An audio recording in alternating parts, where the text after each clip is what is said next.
know what? They don't make them like they used to. I'll go along with that.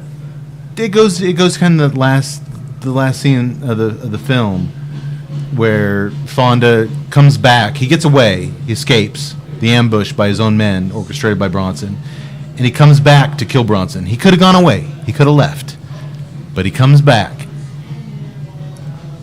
And this was after, he had his experience trying to work for the tycoon, and we'll get to that relationship in a little bit, because I think that was a really unique, for that time period, a really unique kind of dynamic. But he comes back, and he looks at Bronson, and Bronson's like, I knew you'd come back.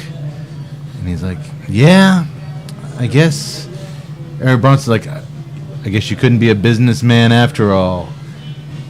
And he's like, nope. I'm just a man. Like, a businessman would have left.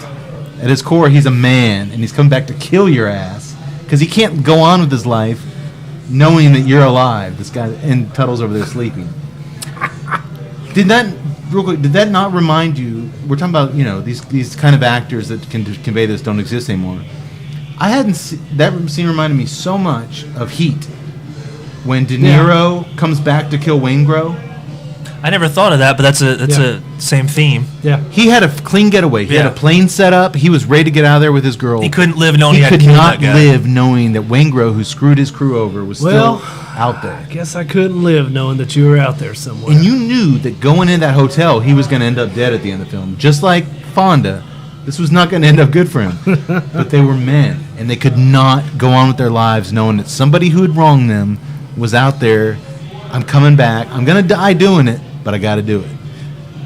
Who would you cast in this film? There's also more of that anti-hero kind of thing that I alluded to earlier. There's another movie that came out a couple years before that with the lovely Claudia called The Professionals. And same couple of the guys in there. There's Robert Ryan, who's in a bunch of old westerns. Lee Marvin, who we know is a two-fisted brawler and drinker. Right. And kind of in the same vein, Burt Lancaster had always been kind of a good guy. He's kind of a Fonda kind of... And he was playing... He wasn't the bad guy, but the whole thing in this movie, this guy, Claudia, gets kidnapped by these people, and her elderly rich husband hires these guys to go after her. And their whole thing is, you know what? We're not going after her because we believe in right and wrong. We're not going after her because we're chaste, white-hat Bible thumpers. We're going after her because this dude's going to pay us. And for Lancaster, it was the same thing. It was like he'd always been the Fonda kind of integrity guy. It's like, him and Lee Marvin, and you believe it from both of them, we're going after her, so we're going to go try to rescue her, not to save her, not because we give two shits about this guy or his marriage. We're going because this guy's going to pay us. Then we can go back to the saloon and take up our favorite pastimes of whiskey, gambling, and whores. And God, I wish I'd lived in those fucking days.